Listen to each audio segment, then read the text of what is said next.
Madam बात सुने।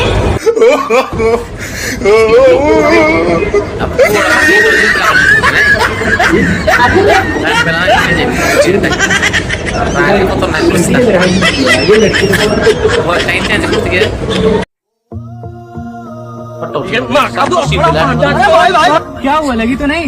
नहीं लगी नहीं। अरे वो तो ठीक है, विवेक कहाँ गया? विवेक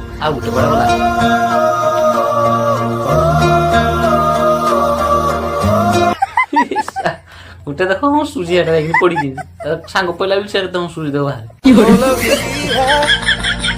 बाहर ठीक न सुजी राखिना कोई क्यों दरमिया पे रुकी बैगन अन्य आउ पड़ी